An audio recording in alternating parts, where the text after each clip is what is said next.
E aí, minha galera, vamos continuar aqui a nossa resolução de questões. Olha lá, a gente está aqui agora, vai na questão de número 8.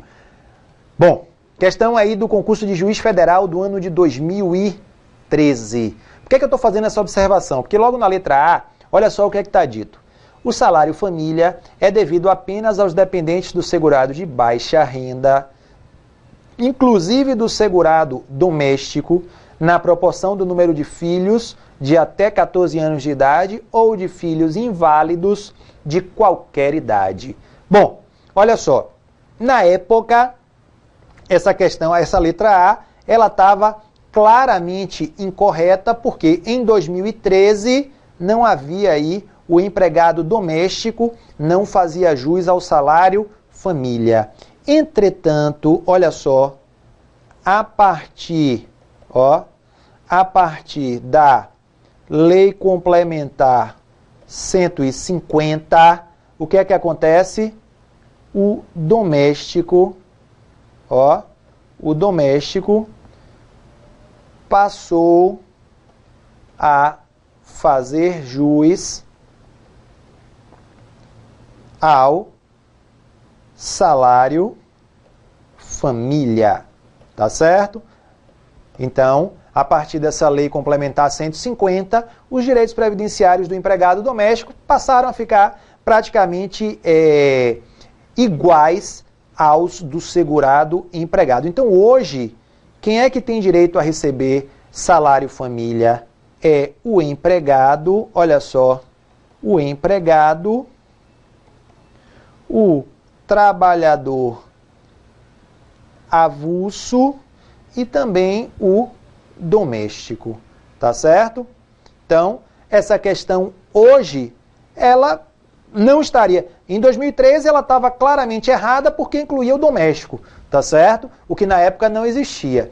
Hoje ela não estaria claramente errada, porque o doméstico está lá, ela estaria mais ou menos aí incompleta, né? Porque ela está falando em segurado de uma forma genérica, quando a gente sabe que só fazem jus ao salário família o empregado, o trabalhador avulso e o empregado doméstico, tá certo? Vamos nessa. Então, olha aí, a gente viu a letra A, dá uma olhada na letra B. Independe de carência a concessão de salário maternidade para a mulher que presta serviço de natureza urbana ou rural em caráter eventual a uma ou mais empresas sem relação de emprego. Ora, essa mulher que presta serviço de natureza urbana ou rural em caráter eventual a uma ou mais empresas sem relação de emprego, ela é segurada o quê? Ela é segurada contribuinte individual. E sendo segurada contribuinte individual, a gente sabe que para ela o salário maternidade, o que é que acontece com o salário maternidade? Ele exige o quê? 10 contribuições de carência, tá certo? Então, tá errada aí a alternativa B de bola. Vamos em frente, para dar uma olhada aí na alternativa C. O auxílio doença não será devido ao segurado que se filiar ao regime geral de previdência social com doença pré-existente e a invocar para a concessão do benefício, mesmo que a incapacidade sobrevier por motivo de progressão da doença. Então veja, essa letra C está errada. Vamos lá na tela branca, que eu acho interessante a gente fazer uma observação sobre essa questão relativa ao auxílio doença e também válida para aposentadoria por invalidez. Olha só, vamos imaginar aqui a linha do tempo e vamos imaginar que nesse ponto aqui tenha ocorrido a filiação. Olha só, a filiação ocorreu aqui. Então, o que é que eu quero dizer para você? Em regra,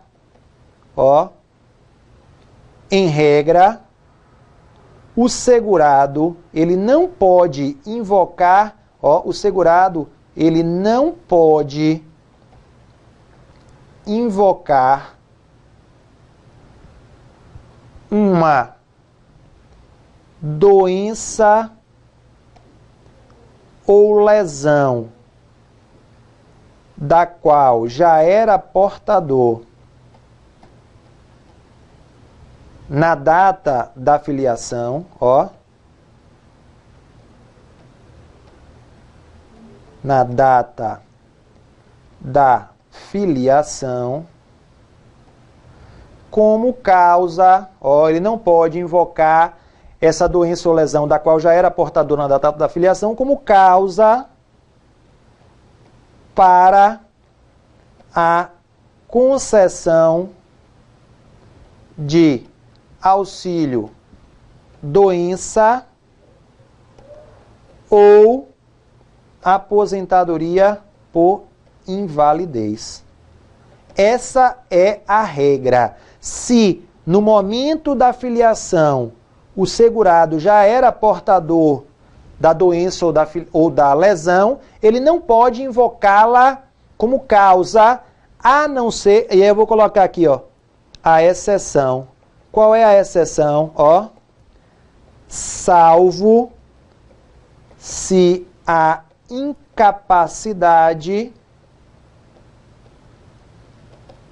for posterior,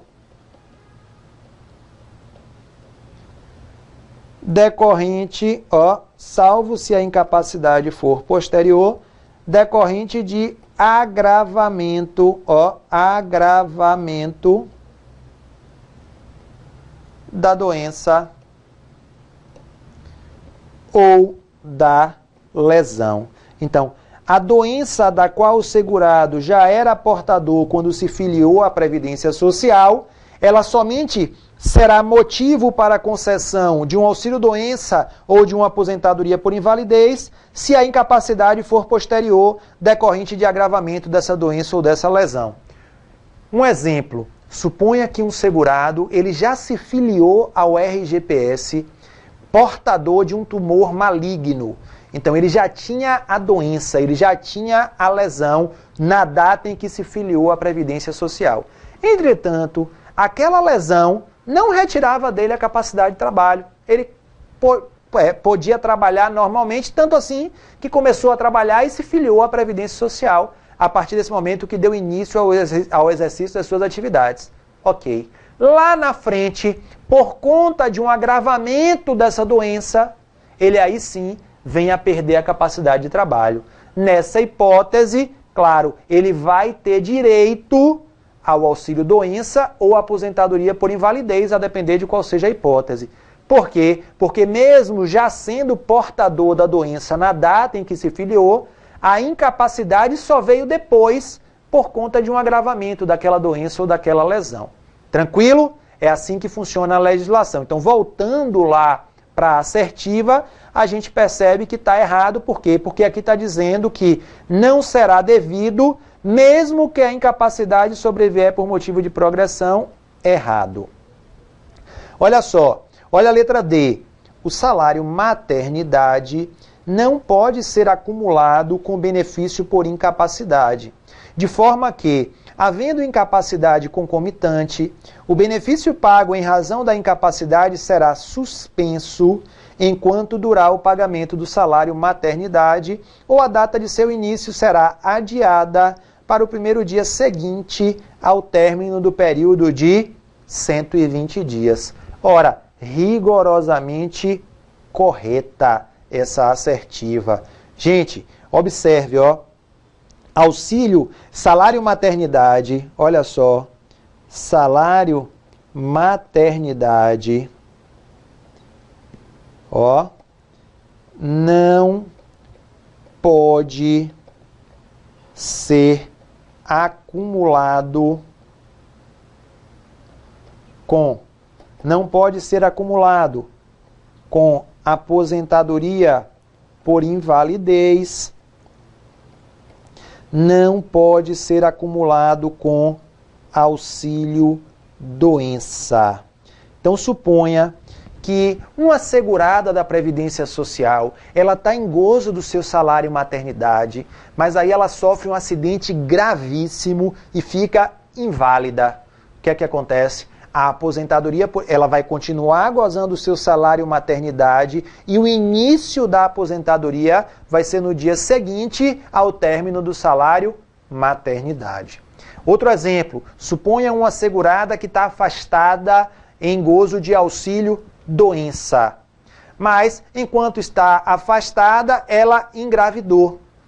Engravidou, chegou a data do parto, o que é que vai acontecer? Ela vai passar a receber o salário maternidade. O auxílio-doença é suspenso, ela recebe o salário maternidade. Quando terminar o período de 120 dias da duração do salário maternidade, se ela ainda estiver incapaz para o trabalho, ela volta a receber o auxílio-doença. Porque salário maternidade não pode ser acumulado nem com auxílio-doença, nem com aposentadoria por invalidez.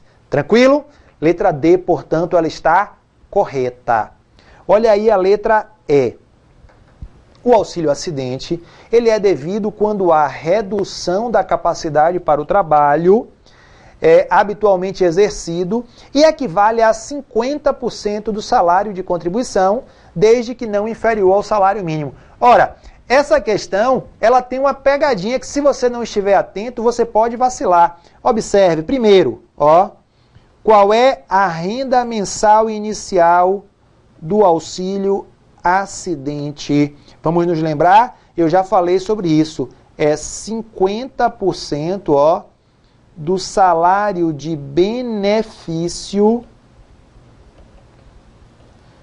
do auxílio doença. Então, olha só, é 50% do salário de benefício. A questão... a primeira pegadinha está aqui, porque ela já fala em 50% do salário de contribuição. Errado. E aí, por fim, a questão diz, desde que não inferior ao salário mínimo. Ora, e aí tem uma regrinha importante que você deve lembrar, que é o seguinte, a renda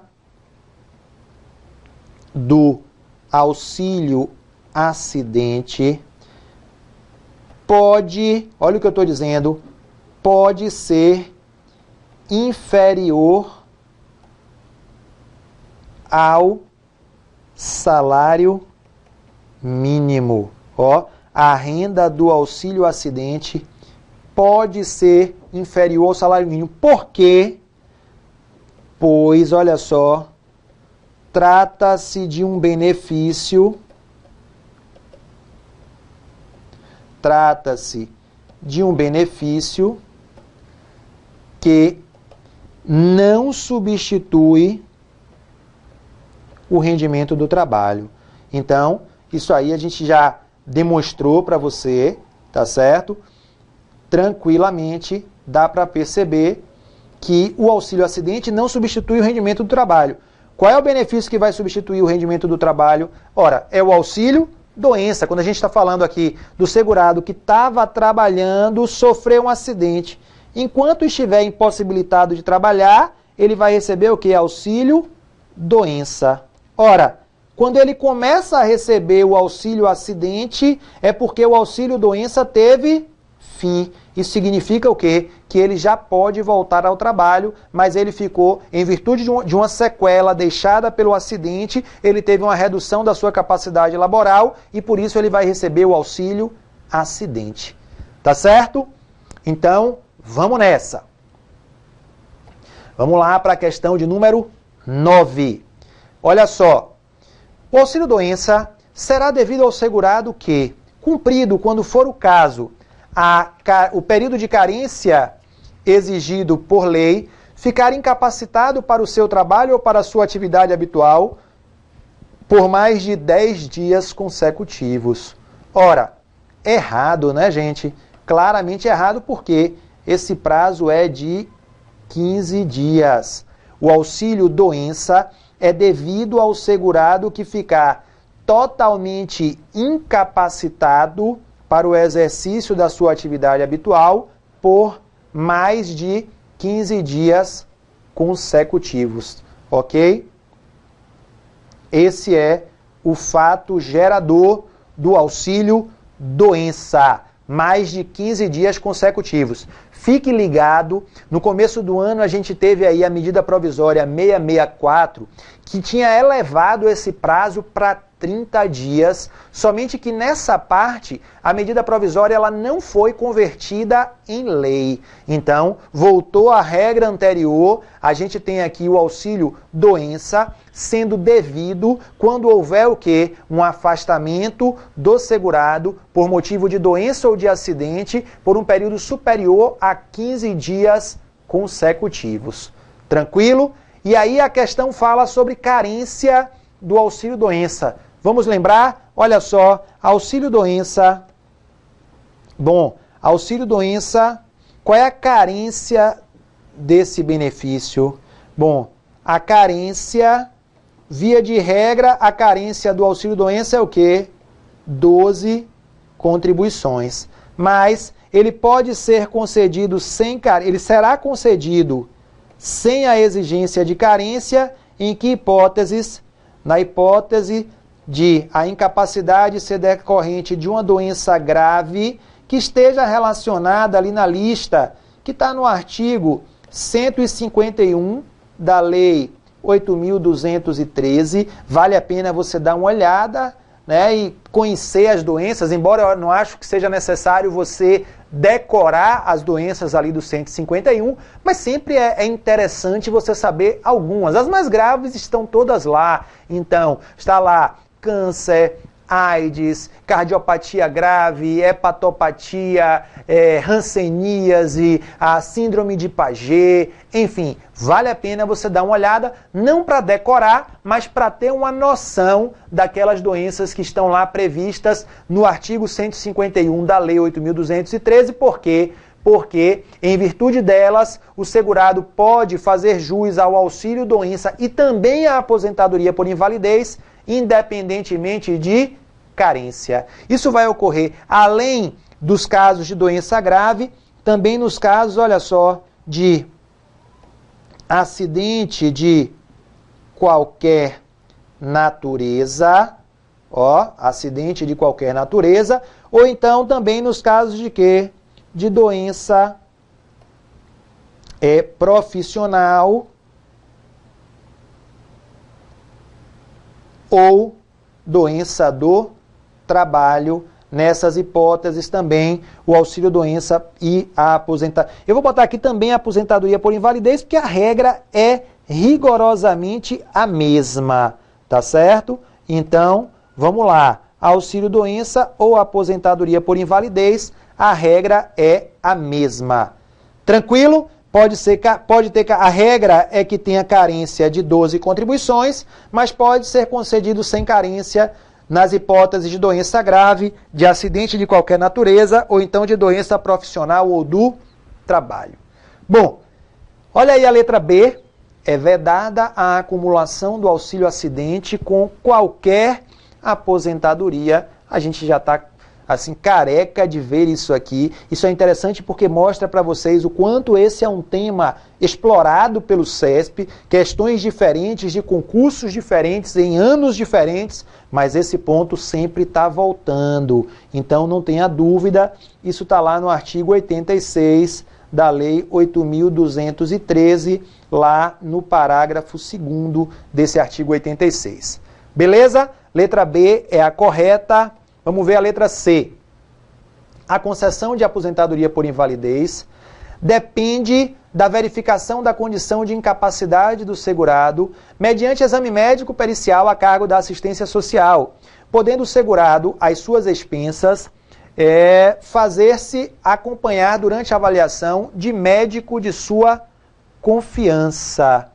Ora, isso aqui, gente, é uma pegadinha. Tá? Dá uma olhada lá no artigo 42, parágrafo 1º da Lei 8.213. Você vai ver que vai estar lá exatamente este texto, mas com uma diferença que é absolutamente lógica e tranquila da gente observar. Ora, a concessão da aposentadoria por invalidez depende da verificação da condição de incapacidade do segurado, até aí tudo tranquilo, tudo certinho, mediante exame médico pericial, claro, para que seja concedida a aposentadoria por invalidez, é necessário que haja uma perícia. O médico perito vai ter que atestar aquela incapacidade total e definitiva do segurado, vai ter que atestar que o segurado não pode voltar a exercer a atividade que anteriormente exercia, nem pode ser reabilitado para o exercício de uma nova atividade, ok? Mas olha só,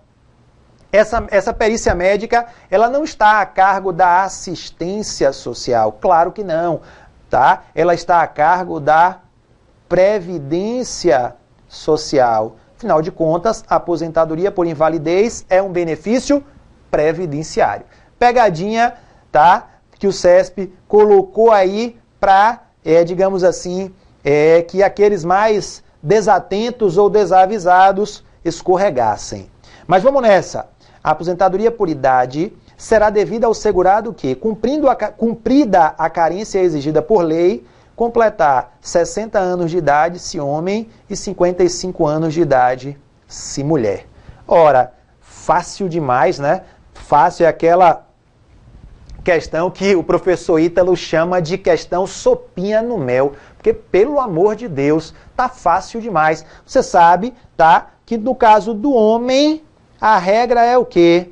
Que essa aposentadoria por idade seja devida aos 65 anos. E no caso da mulher, essa aposentadoria é devida aos 60 anos. Essa é a regra. Esses requisitos serão reduzidos em 5 anos para quem?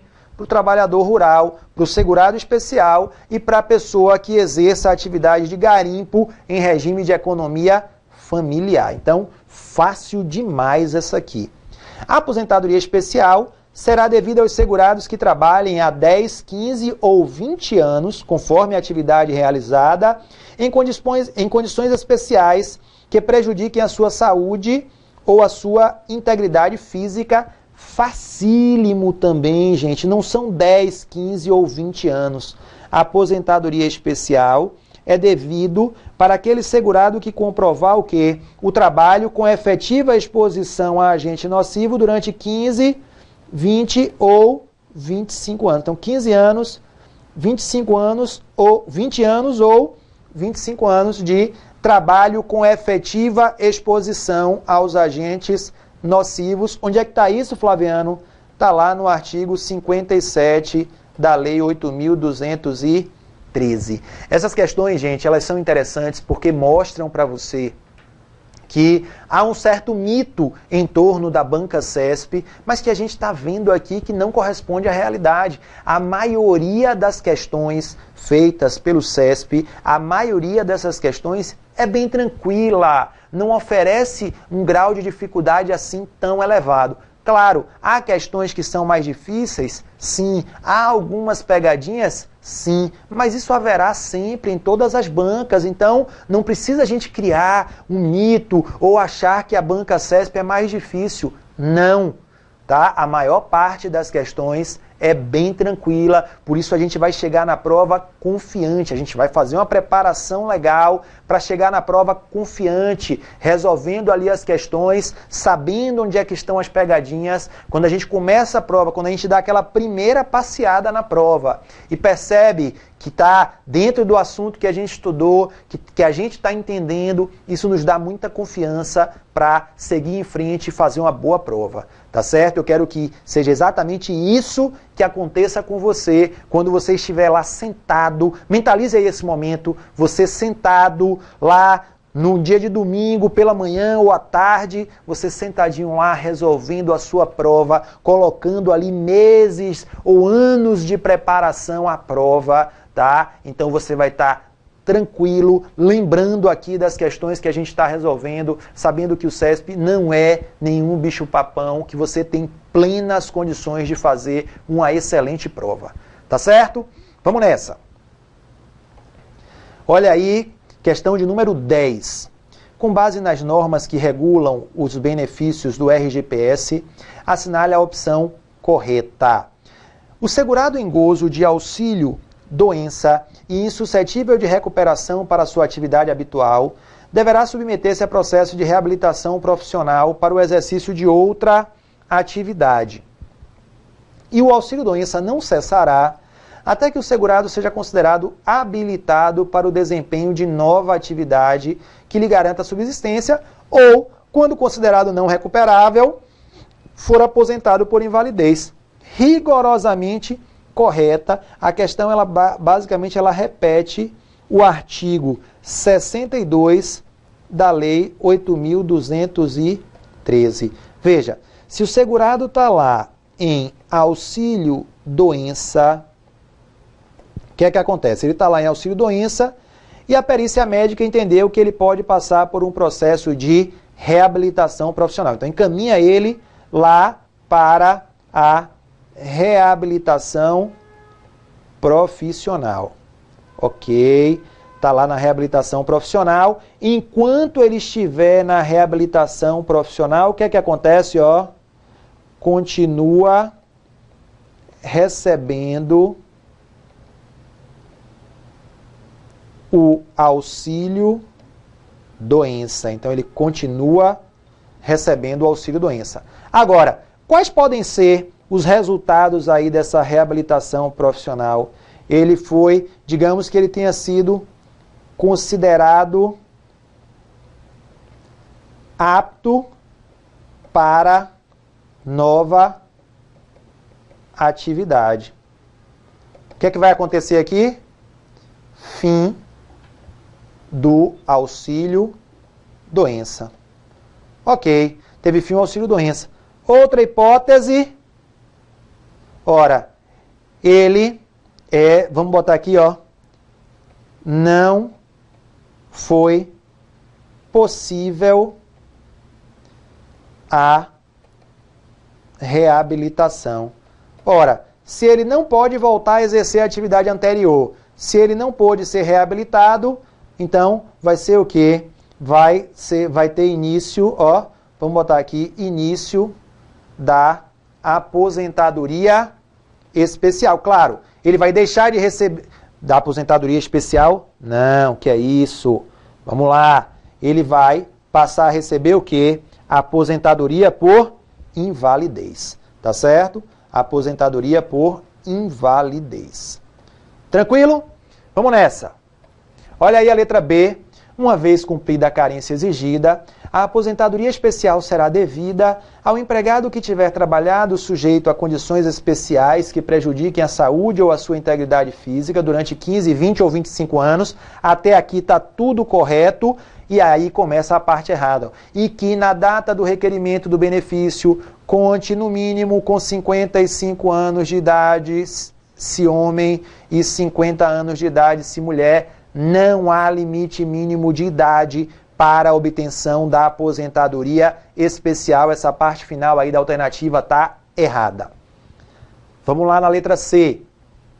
A aposentadoria por invalidez, uma vez cumprida, quando for o caso, a carência exigida, será devida sem ressalvas ao segurado que, estando ou não em gozo de auxílio-doença, for considerado incapaz e insuscetível de reabilitação para o exercício de atividade que lhe garanta a subsistência, ainda que a incapacidade decorra de doença ou lesão anterior à sua filiação ao RGPS.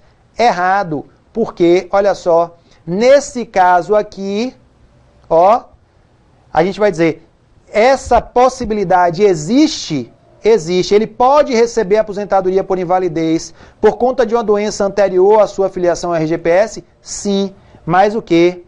Apenas, olha só, apenas quando a incapacidade for posterior à filiação, ó, posterior à filiação, decorrente de agravamento da doença ou da lesão. Tranquilo? Então, se ligue nisso aí. Só será concedida a pensão por morte aos dependentes do segurado que, antes de falecer, já esteja aposentado. Isso aqui está errado. A lei diz exatamente o contrário. A lei diz o quê? Que o segurado pode estar aposentado ou não. Tá? E aí, Então, a pensão por morte é devida aos dependentes do segurado, tanto faz se ele na data do óbito ele estava aposentado ou não. Nos dois casos, a pensão por morte vai ser devida aos seus dependentes. Letra E. Os dependentes do segurado de baixa renda aposentado que for recolhido à prisão terá direito ao auxílio reclusão nas mesmas condições da pensão por morte. Errado, gente. Errado. E para você entender isso, dê uma olhada lá no artigo 80 da Lei 8.213. Bom, de fato, o auxílio reclusão é devido aos dependentes do segurado de baixa renda que seja recolhido à prisão, desde que ele não esteja, olha só, desde que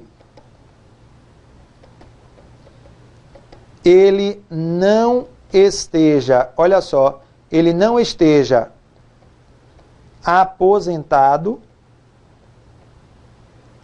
desde que ele não esteja recebendo auxílio doença, ó, e desde que ele não esteja o quê? Recebendo remuneração da empresa, tá certo?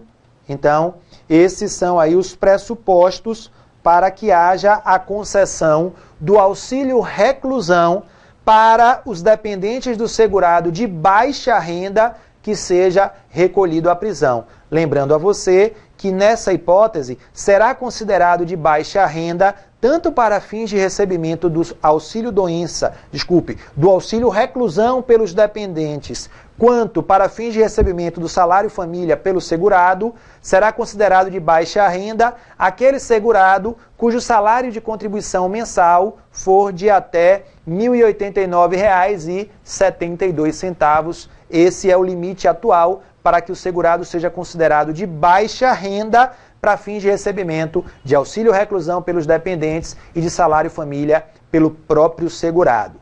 Beleza? Vou parar por aqui, porque o nosso tempo esgotou. Eu volto em seguida com novas questões, continuando aqui o nosso curso. Valeu? Abração para você!